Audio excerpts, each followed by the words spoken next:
Hello friend, कैसे हैं आप सब। उम्मीद है कि आप सब अच्छे हैं, आप लोग की तैयारी अच्छी। चलिए ठीक है दोस्तों, आज हम बैटरों का प्रैक्टिस सेट नंबर 39 डिस्कस करने वाले हैं। तो वीडियो को लास्ट तक बनिएगा और जो फ्रेंड चैनल पर पहली बार विजिट कर रहे हैं तो चैनल को सब्सक्राइब जरूर कर लीजिएगा। ठीक है, जैसा कि आप लोग को पता है कि एडमिट कार्ड रिलीज हो चुका है। अगर जो डाउनलोड नहीं किए तो जाकर डाउनलोड कर सकते हैं। ठीक है, चलिए। तो ये रहा क्वेश्चन नंबर आपका फर्स्ट, जो स्क्रीन पे आप लोग को साफ साफ दिख रहा है। क्वेश्चन नंबर फर्स्ट कहता है कि सूत्र जो टुडे दे रखा है का आउटपुट क्या होता है। तो यहाँ पर राइट आंसर आपका क्या हो जाएगा, आपका सी हो जाएगा। वर्तमान तारीख यानी वर्तमान डेट के बारे में बताता है, तो राइट आंसर आपका सी हो जाएगा। क्वेश्चन नंबर यहाँ पे 2 कहता है निम्नलिखित में से कौन सी सबसे धीमी मेमोरी है। तो यहाँ पर राइट आंसर आपका 2 हो जाएगा। टैप ड्राइव इसको बोलते हैं, तो राइट आंसर आपका बी हो जाएगा। आगे बढ़ते हैं हम लोग। चलिए रहा अगला प्रश्न, देखिए क्वेश्चन नंबर आपका यहाँ पे 3। क्वेश्चन नंबर 3 कहता है कि एक उपयोगकर्ता वर्ड डॉक्यूमेंट्स टेक्स्ट फाइल को रिच फाइल फॉर्मेट में सेव करता है, इसके परिणाम स्वरूप क्या होगा। तो बताना इसका राइट आंसर आपका क्या होगा।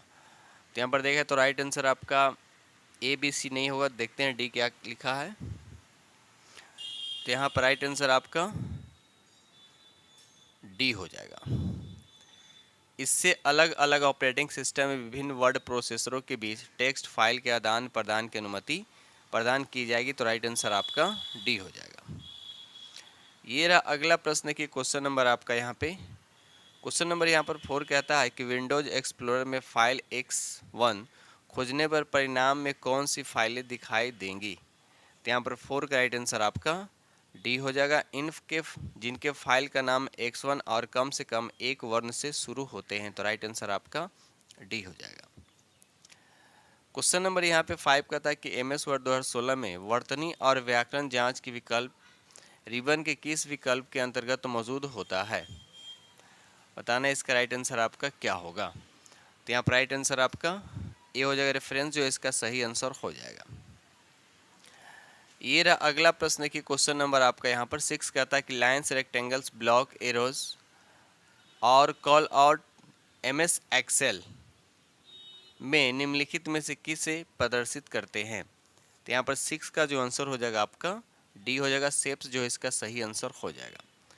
क्वेश्चन नंबर यहाँ 7 का था MS एक्सेल की वर्कशीट में एक कॉलम जोड़ने के लिए उसके बाद ए में दे रखा उस वर्कशीट पर क्लिक करें जहां कॉलम जोड़ा जाना है। बी में दे रखा और यहाँ पर ब्लैंक दे रखा टैब पर क्लिक करें। और सी में दे रखा सेल ग्रुप में डैश दे रखा बटन पर तीर पर क्लिक करें। और डी में दे रखा इंसर्ट सीट कॉलम्स पर क्लिक करें। तो बताइए यहाँ पर सही आंसर क्या होगा। तो यहाँ पर राइट आंसर आपका डी हो जाएगा। होम और इंसर्ट जो इसका सही आंसर हो जाएगा। क्वेश्चन नंबर यहाँ पे 8 कहता है स्मार्ट आर्ट विकल्प MS एक्सेल के रिबन में टैब के अंतर्गत उपलब्ध होता है। आपको बताना है किस टैब के अंतर्गत उपलब्ध होता है। तो यहाँ पर 9 का राइट आंसर आपका सी हो जाएगा। इंसर्ट जो है इसका सही आंसर हो जाएगा। क्वेश्चन नंबर यहाँ पे 9 कहता है कि वेब ब्राउजर इंटरनेट और वेब के संबंध में निम्नलिखित में से कौन सा कथन सत्य नहीं है। तो यहाँ पर 9 का राइट आंसर आपका डी हो जाएगा। इंटरनेट कनेक्शन एक लैन नेटवर्क पर स्थापित नहीं किया जा सकता, तो यह स्टेटमेंट आपका बिल्कुल गलत है। क्वेश्चन नंबर यहाँ पे 10 कहता है कि MS एक्सेल वर्कशीट में एक कॉलम की चौड़ाई बदलने के लिए होम मेन्यू में रिबन पर उसके बाद डैश दे रखा कमांड का उपयोग करें। तो यहाँ पर 10 का जो आंसर हो जाएगा आपका बी हो जाएगा। फॉर्मेट जो इसका सही आंसर हो जाएगा।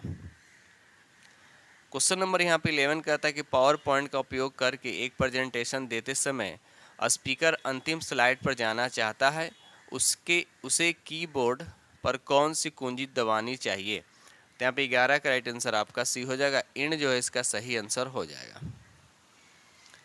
क्वेश्चन नंबर यहाँ पे 12 कहता है कि विंडोज XP में उन प्रोग्राम के आइकन जो कंप्यूटर के ऑन किए जाने पर स्वचालित रूप से प्रारंभ हो जाते हैं में प्रदर्शित किए जाते हैं। तो यहाँ पर 12 का राइट आंसर आपका डी हो जाएगा। नोटिफिकेशन क्षेत्र जो इसका सही आंसर हो जाएगा। क्वेश्चन नंबर यहाँ पे 13 कहता है कि उस डिस्ट्रीब्यूटेड डेटाबेस का नाम क्या है जो इंटरनेट पर कंप्यूटर के नामों और उनके संगत IP पतों का रिकॉर्ड रखता है। तो यहाँ पर 13 का राइट आंसर आपका बी हो जाएगा। DNS जो इसका सही आंसर हो जाएगा। क्वेश्चन नंबर यहाँ 14 कहता है कि सॉफ्टवेयर इंस्टॉलेशन के लिए ऑप्टिकल डिस्क की पूरी इमेज बनाने के लिए किस uncompressed disc image file format का उपयोग किया जाता है और इसका उपयोग मूल मीडिया की प्रतियां बनाने के लिए किया जा सकता है। तो यहाँ पर 14 का राइट आंसर आपका बी हो जाएगा। आगे बढ़ते हम लोग अगले प्रश्न की तरफ। दोस्त वीडियो पसंद आए तो लाइक कीजिएगा और जो फ्रेंड चैनल पर अगर पहली बार विजिट कर रहे हैं तो चैनल को सब्सक्राइब जरूर कर लीजिएगा। क्वेश्चन नंबर यहाँ 15 कहता है कंप्यूटर गेमिंग के लिए लोकप्रिय रूप से उपयोग की जाने वाली कंट्रोल सिस्टम को क्या कहा जाता है। तो यहाँ पर राइट आंसर आपका डी हो जाएगा, जॉयस्टिक जो है इसका सही आंसर हो जाएगा। क्वेश्चन नंबर यहाँ 16 कहता है कि एडवांस स्लाइड विकल्प MS पावर पॉइंट 2016 में मेनू के तहत उपलब्ध है। तो यहाँ पर 16 का राइट आंसर आपका ए हो जाएगा, ट्रांजिशंस जो है इसका सही आंसर हो जाएगा। क्वेश्चन नंबर यहाँ 17 कहता है कि निम्नलिखित में कौन सी मेमोरी CPU का हिस्सा नहीं, आपको बताना है कौन जो है यहाँ पे CPU का हिस्सा नहीं है। तो यहाँ पर राइट आंसर आपका बी हो जाएगा, पेन ड्राइव जो इसका सही आंसर हो जाएगा। क्वेश्चन नंबर यहाँ 18 कहता है कि प्ले नैरेशंस विकल्प MS पावर पॉइंट 2016 में मेनू के तहत पाया जाता है। तो यहाँ पर 18 का आंसर आपका ए हो जाएगा, स्लाइड शो जो है इसका सही आंसर हो जाएगा। ये रहा अगला प्रश्न की क्वेश्चन नंबर आपका यहाँ पे 19 कहता है कि विकल्प का उपयोग अन्य उपयोगकर्ताओं का डॉक्यूमेंट्स में फेरबदल करने की अनुमति देने के लिए किया जाता है, लेकिन सभी परिवर्तनों को हाईलाइट किया जाता है। तो यहाँ पर 19 का राइट आंसर आपका बी हो जाएगा, ट्रैक चेंजेस जिसको बोलते हैं। तो राइट आंसर आपका बी हो जाएगा। क्वेश्चन नंबर 20 कहता है कि मेल मर्ज का उपयोग करके लेबल प्रिंट करने के लिए लेबल में शामिल किए जाने वाले प्रत्येक घटक के लिए एक बनाएं। क्या बनाना है यहाँ पर, तो 20 का जो आंसर हो जाएगा आपका बी हो जाएगा, कॉलम जो है इसका सही आंसर हो जाएगा। क्वेश्चन नंबर यहाँ पे 21 कहता है विंडोज XP में छिपी हुई फाइलों और फोल्डरों को दिखाने के लिए फोल्डर प्रॉपर्टी के उसके बाद डैश दे रखा है, टैब पर क्लिक करें। तो यहाँ पर 21 का जो आंसर हो जाएगा आपका ए हो जाएगा, व्यू जो है इसका सही आंसर हो जाएगा। क्वेश्चन नंबर यहाँ पे 22 कहता है कि फंक्शन इफेक्ट प्रभावी वार्षिक ब्याज दर प्रदान करता है, जबकि साधारण वार्षिक ब्याज दर और प्रति वर्ष चक्रवृद्धि अवधियों की संख्या देता है। यह फंक्शन MS एक्सेल में निम्नलिखित में से किस श्रेणी में मौजूद होगा। तो यहाँ पर 22 का जो आंसर हो जाएगा आपका सी हो जाएगा, वित्तीय फंक्शन जो इसका सही आंसर हो जाएगा। क्वेश्चन नंबर यहाँ पे 23 कहता है निम्नलिखित में कौन एक एप्लीकेशन सॉफ्टवेयर नहीं है। तो यहाँ पर 23 का राइट आंसर आपका सी हो जाएगा, लिनक्स जो है इसका सही आंसर हो जाएगा। क्वेश्चन नंबर यहाँ पर 24 कहता है कि MS एक्सेल 2016 वर्क 2016 में नई वर्कशीट डालने के लिए इंसर्ट सीट उसके बाद विकल्प दे रखा है नामक रिबन के अंतर्गत मौजूद होता है। तो यहाँ पर 24 का राइट आंसर आपका बी हो जाएगा, होम जो है इसका सही आंसर हो जाएगा। क्वेश्चन नंबर यहाँ 25 कहता है नीचे दिए गए बॉक्स में लिखा गया टेक्स्ट MS वर्ड में लिखा गया है, इस शीर्षक उसके बाद दे रखा है यहाँ पर ए और उसके बाद पैराग्राफ बी दे रखा है। ठीक है, तो आपको बताने इसका सही आंसर क्या होगा।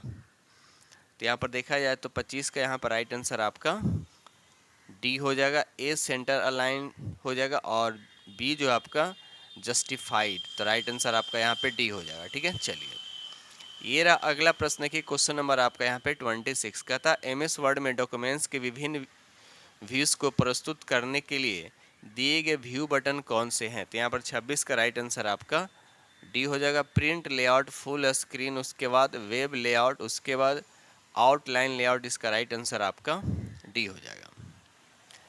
क्वेश्चन नंबर यहाँ 27 का था MS एक्सेल में उपयोगकर्ताओं को केवल चयनित सेलों को एडिट करने की अनुमति देने के लिए क्या करना चाहिए। तो यहाँ पर 27 का जो आंसर हो जाएगा आपका ए हो जाएगा, चयनित सेलों को अनलॉक करें और फिर वर्कशीट को सुरक्षित करें। तो राइट आंसर आपका यहाँ पे ए हो जाएगा। ठीक है, चलिए आगे बढ़ते हैं हम लोग। ये रहा अगला प्रश्न की क्वेश्चन नंबर आपका यहाँ पे 28। क्वेश्चन नंबर 28 कहता है कि MS वर्ड 2016 डॉक्यूमेंट्स में टेक्स्ट को 3 कॉलम में रखने के लिए आपको कॉलम विकल्प रिबन की किस हेडिंग के अंतर्गत मिलेगा। तो यहाँ पर 28 का राइट आंसर आपका बी हो जाएगा, लेआउट जो इसका सही आंसर हो जाएगा। क्वेश्चन नंबर यहाँ 29 कहता है कि डॉक्यूमेंट्स बनाने, एडिट करने, सहेजने और प्रिंट करने के लिए कंप्यूटर का उपयोग करने के कार्य को क्या कहा जाता है, बताइए। तो यहाँ पर 29 का जो आंसर हो जाएगा आपका बी हो जाएगा, इसको बोलते हैं वर्ड प्रोसेसिंग, इसका सही आंसर हो जाएगा। ये देखिए अगला प्रश्न की क्वेश्चन नंबर आपका यहाँ पर 30 कहता है कि पावर पॉइंट स्लाइड में बुलेटेड टेक्स्ट की 6 लाइन है। आप माउस को क्लिक किए जाने पर प्रत्येक पंक्तियों को एक एक करके प्रदर्शित करना चाहते हैं। स्लाइड को डिजाइन करते समय आप पावर पॉइंट की किस विशेषता का उपयोग करेंगे? तो यहाँ पर 30 का राइट आंसर आपका सी हो जाएगा, एनिमेशंस जो है इसका सही आंसर हो जाएगा। क्वेश्चन नंबर यहाँ पे 30 कहता है कि मेल मर्ज करते समय डेटा स्रोत के एमएस वर्ड डॉक्यूमेंट से जुड़ने के बाद उसके बाद दे रखा है जोड़ना डॉक्यूमेंट्स को डेटा स्रोत से प्राप्त जानकारी के साथ निजीकृत करने का एक तरीका है। तो यहाँ पर 31 का राइट आंसर आपका ए हो, जिसको बोलते हैं मर्ज फील्ड, जो इसका सही आंसर हो जाएगा। ये रहा अगला प्रश्न की क्वेश्चन नंबर आपका यहाँ पर 32 का था टेक्स्ट बॉक्स में एक मेल मर्ज किए गए डॉक्यूमेंट्स का एक अंश दिया गया है, संख्या यहाँ पर जो 10,000 लिखा है के साथ RS शामिल नहीं है, डेटा स्रोत का एक्सेल स्प्रेडशीट है, इसे किस प्रकार ठीक किया जा सकता है? आपको बताना है इसको किस प्रकार ठीक किया जा सकता है। तो यहाँ पर 33 का जो आंसर हो जाएगा आपका पहला हो जाएगा मुख्य डॉक्यूमेंट्स में RS प्रतीक डालकर, तो राइट आंसर आपका यहाँ पे ए हो जाएगा। ठीक है, चलिए क्वेश्चन नंबर यहाँ पे 33 कहता है कि एक एक्सेल वर्कशीट की पंक्ति 3 की सभी सेलों को इटैलिक फॉन्ट में करने के लिए क्या करना चाहिए? तो यहाँ पर 33 का राइट आंसर आपका ए हो जाएगा। पंक्ति 3 को सिलेक्ट करें और रिबन के होम टैब में इटैलिक विकल्प चुनें, तो राइट आंसर आपका यहाँ पे ए हो जाएगा। ये रहा अगला प्रश्न की क्वेश्चन नंबर आपका यहाँ पे 34 कहता है कि MS पावर पॉइंट में न्यू स्लाइड विकल्प रिबन के उसके बाद डैश दे रखा है टैब के अंतर्गत मौजूद है। तो यहाँ पर 34 का राइट आंसर आपका सी हो जाएगा, होम जो है इसका सही आंसर हो जाएगा। क्वेश्चन नंबर यहाँ 35 कहता है निम्नलिखित में से कौन सा मेल मर्ज ऑपरेशन के लिए डेटा स्रोत नहीं हो सकता है? तो यहाँ पर 35 का राइट आंसर आपका डी हो जाएगा, MS वन नोड जो है इसका सही आंसर हो जाएगा। आगे बढ़ते हम लोग अगले प्रश्न की तरफ। दोस्त वीडियो पसंद है तो लाइक जरूर कीजिएगा और अपने दोस्तों में शेयर जरूर कर दीजिएगा, और जो फ्रेंड चैनल पर पहली बार विजिट कर रहे हैं तो चैनल को सब्सक्राइब जरूर कीजिएगा। क्वेश्चन नंबर यहाँ 36 कहता है प्रोटेक्टेड सीट विकल्प MS एक्सेल में रिबन के किस टैब के अंतर्गत मौजूद होता है? तो यहाँ पर सही आंसर आपका डी हो जाएगा, रिव्यू जो है इसका सही आंसर हो जाएगा। क्वेश्चन नंबर यहाँ पे 33 कहता है कि एक MS वर्ड डॉक्यूमेंट्स में उसके बाद डैश दे रखा है सूची का उपयोग तब किया जाना चाहिए जब कई संबंधित आइटम्स हो और आइटम्स का क्रम भी मायने रखता है। तो यहाँ पर राइट आंसर आपका बी हो जाएगा, क्रमानिक जो है इसका सही आंसर हो जाएगा। ठीक है, चलिए आगे बढ़ते हैं हम लोग क्वेश्चन नंबर 38 की तरफ। ये रहा क्वेश्चन नंबर आपका 38 कहता है कि वर्कबुक संरचना को लॉक करना अन्य उपयोगकर्ताओं को वर्कशीट में कुछ जोड़ने या स्थानांतरित करने या हटाने, छिपाने और नाम बदलने से रोकता है। यह किया जा सकता है, आपको बताना है किस तरह से। तो यहाँ पर सही जो आंसर हो जाएगा आपका डी हो जाएगा, वर्कबुक लेवल प्रोटेक्शन का उपयोग करके, तो राइट आंसर आपका डी हो जाएगा। ये रहा अगला प्रश्न की क्वेश्चन नंबर आपका यहाँ पे 39 कहता है कि MS एक्सेल वर्कशीट के निम्नलिखित सेलों में किस सेल फॉर्मेटिंग विकल्प का उपयोग नहीं किया जाता? आपको बताना नहीं किया जाता है, नहीं किया गया ये बताना है। तो यहाँ पर 39 का राइट आंसर आपका बी हो जाएगा, करेंसी जो है इसका सही आंसर हो जाएगा। क्वेश्चन नंबर यहाँ पे 40 कहता है निम्न में कौन सा एप्लीकेशन सॉफ्टवेयर नहीं है, बताइए। तो यहाँ पर 40 का जो आंसर हो जाएगा आपका डी हो जाएगा, असेंबलर सॉफ्टवेयर जो है ये आपका एप्लीकेशन सॉफ्टवेयर नहीं है। क्वेश्चन नंबर यहाँ 41 कहता है कि MS एक्सेल में वर्कशीट के संबंध में निम्नलिखित में से कौन सा कथन सही नहीं है? तो यहाँ पर 41 का राइट आंसर आपका डी हो जाएगा, आप अंडू कमांड द्वारा हटाए गए वर्कशीट को रीस्टोर कर सकते हैं, तो राइट आंसर आपका डी हो जाएगा। ये रहा अगला प्रश्न की क्वेश्चन नंबर आपका यहाँ पर 42 कहता है कि निम्न विकल्पों में से कौन सा MS एक्सेल में फॉर्मेटिंग टूल बार में मौजूद नहीं होता है? तो यहाँ पर राइट आंसर आपका सी हो जाएगा, वर्क आर्ट जो है इसका सही आंसर हो जाएगा। क्वेश्चन नंबर यहाँ 43 कहता है इनमें से कौन सी ऑब्जेक्ट्स ओरिएंटेड लैंग्वेज नहीं है? तो यहाँ पर राइट आंसर आपका ये हो जाएगा, बेसिक जो इसका सही आंसर हो जाएगा।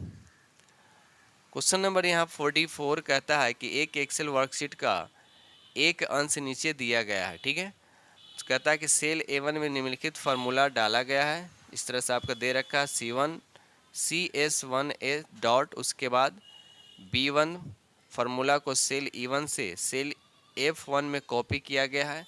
सेल F1 में प्रदर्शित मान क्या होगा? तो यहाँ पर सही आंसर आपका बी हो, यानी 4 जो है इसका सही आंसर हो जाएगा। ये रहा अगला प्रश्न की क्वेश्चन नंबर आपका यहाँ पर 45 कहता है कि एक, उसके बाद दे रखा है, एक अद्वितीय पता है जो इंटरनेट या लोकल नेटवर्क पर एक उपकरण की पहचान करता है। तो यहाँ पर सही आंसर हो जाएगा आपका ए हो जाएगा, आईपी एड्रेस इसको बोलते हैं। तो राइट आंसर आपका ए हो जाएगा। क्वेश्चन नंबर यहाँ 46 कहता है 32 बिट संख्या के एक फ्लोटिंग पॉइंट रिप्रेजेंटेशन में मटीसा और घातांक का आकार बिट्स में कितना होता है, बताइए। तो यहाँ पर राइट आंसर आपका सी हो जाएगा, मटीसा हो जाएगा आपका 23 और घातांक जो हो जाएगा आपका 8 होगा। तो राइट आंसर आपका यहाँ पे सी हो जाएगा। ठीक है, चलिए आगे बढ़ते हैं हम लोग अगले प्रश्न की तरफ। क्वेश्चन नंबर यहाँ पे 47 कहता है कि इंटरनेट कनेक्टिविटी का इनमें से कौन सा साधन उच्चतम स्पीड प्रदान करेगा? तो यहाँ पर राइट आंसर आपका ये हो जाएगा फाइबर ऑप्टिक। याद रखिए फाइबर ऑप्टिक जो इसका सही आंसर हो जाएगा।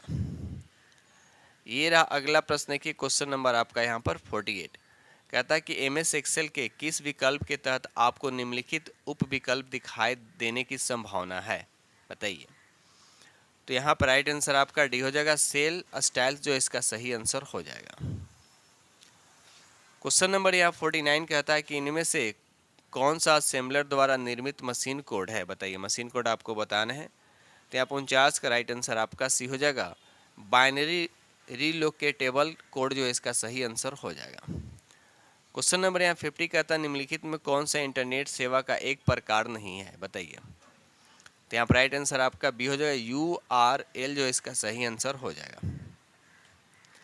ये रहा अगला प्रश्न की क्वेश्चन नंबर आपका 51 कहता है कि आपकी संपूर्ण हार्ड ड्राइव को स्कैन करता है, अनावश्यक फाइल को हटाता है और जैसा कि इंटरनेट से आने वाले अस्थायी फाइल और कुकीज जो आपके वेब पेजों पर जाने के दौरान डाउनलोड होती है। तो यहाँ पर 51 का राइट आंसर आपका डी हो जाएगा, डिस्क क्लीन अप जो बोलते हैं। तो राइट आंसर आपका डी हो जाएगा। क्वेश्चन नंबर यहाँ 52 कहता है कि MS एक्सेल में उसके बाद दे रखा रुझानों को प्रदर्शित करने में विशेष रूप से प्रभावी है। इसमें ऊर्ध्वाधर अक्ष Y हमेशा संख्या मान प्रदर्शित करता है और क्षैतिज अक्ष जो है यानी X अक्ष जो है समय या अंश श्रेणी को प्रदर्शित करती है। तो यहाँ पर बताना है राइट आंसर क्या हो। तो राइट आंसर आपका डी हो जाएगा, लाइन चार्ट जो इसका सही आंसर हो जाएगा। क्वेश्चन नंबर यहाँ 53 कहता है कि एक उपयोगकर्ता show and hide paragraph marks सक्रिय करता है, दस्तावेज को प्रिंट करते समय क्या प्रभाव पड़ेगा? तो यहाँ पर 53 का राइट आंसर आपका बी हो जाएगा, कोई प्रभाव नहीं। तो राइट आंसर आपका यहाँ पे बी हो जाएगा। ठीक है, चलिए आगे बढ़ते हैं हम लोग अगले प्रश्न की तरफ। क्वेश्चन नंबर यहाँ पर 54 कहता है MS एक्सेल में वैकल्पिक पंक्तियों को शीघ्रता से अलग अलग रंगों में फॉर्मेट करने का सबसे अच्छा तरीका क्या है? तो यहाँ पर राइट आंसर आपका बी हो जाएगा, फॉर्मेट एज टेबल उसको बोलते हैं। तो राइट आंसर आपका बी हो जाएगा। आगे बढ़ते हैं हम लोग, चलिए रहा अगला प्रश्न की क्वेश्चन नंबर यहाँ आपका 55। क्वेश्चन नंबर 55 का विंडोज XP में सिस्टम रीस्टोर विकल्प तक पहुँचने के लिए निम्न में से किस विकल्प में दिए गए तरीकों का अनुसरण करना चाहिए? तो यहाँ पर राइट आंसर आपका बी हो जाएगा, पहले स्टार्ट, उसके बाद ऑल प्रोग्राम्स, उसके बाद एसेसरीज, सिस्टम टूल्स, उसके बाद सिस्टम रीस्टोर। तो राइट आंसर आपका यहाँ पे बी हो जाएगा।